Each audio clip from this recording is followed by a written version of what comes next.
নমস্কার বন্ধুরা, আমার নাম প্রভাস দাসপুর, পশ্চিম মেদিনীপুর থেকে। আর আপনারা দেখছেন অ্যাকোয়াকালচার ফার্মার ইউটিউব চ্যানেল।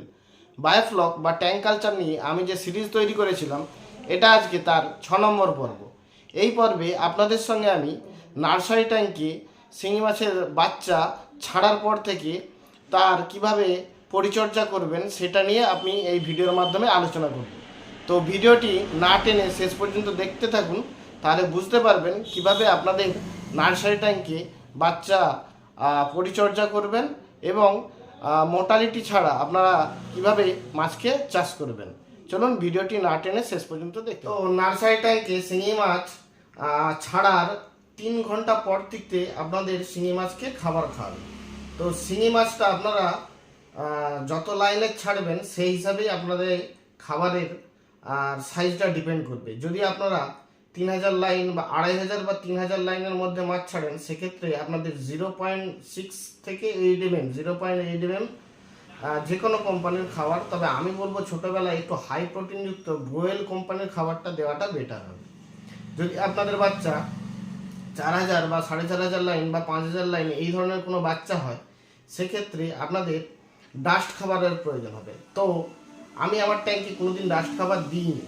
যদি ছোট লাইনের বাচ্চা হয়, সেক্ষেত্রে 0.8 mm এর রয়েল কোম্পানির খাবারকে নিয়ে এসে ওই খাবারটাকে মিক্সারে ভালো করে একটু পেস্টিং করে সেই খাবারটাকে আমি ট্যাঙ্কের মধ্যে অল্প অল্প করে দিই।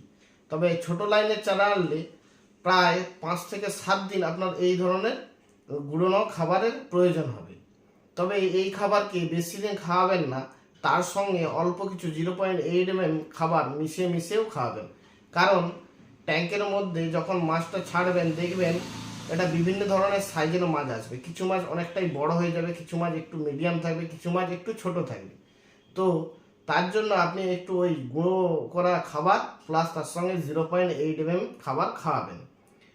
তো এটা খাওয়ানোর গল্প গেল। এর সাথে আপনারা প্রত্যেক সপ্তাহে অন্তত 3টে দিন ওই খাবারের সঙ্গে লিভ 52 বা লিভার টনিক খাওয়াবেন এবং হিমসি বা হিমক্যাল সপ্তাহে অন্তত একটা দিন খাওয়াবেন।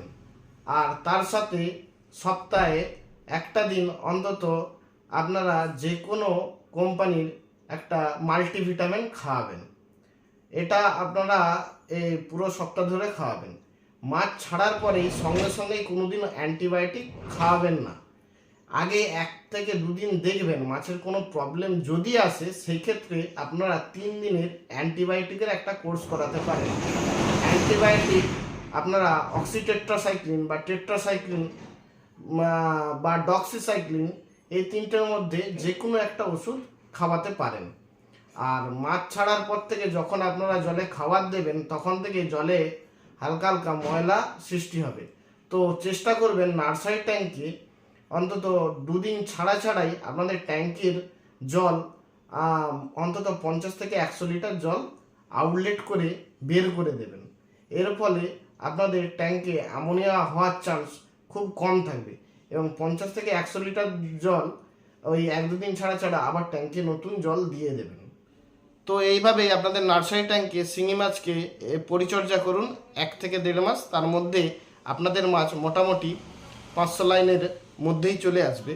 তারপরে আপনারা ওটা কালচার ট্যাঙ্কে দিয়ে দেবেন। তো ভিডিওটি ভালো লাগলে অবশ্যই চ্যানেলটি সাবস্ক্রাইব করবেন। আর নেক্সট ভিডিওতে আপনাদের সঙ্গে আবার দেখা হবে।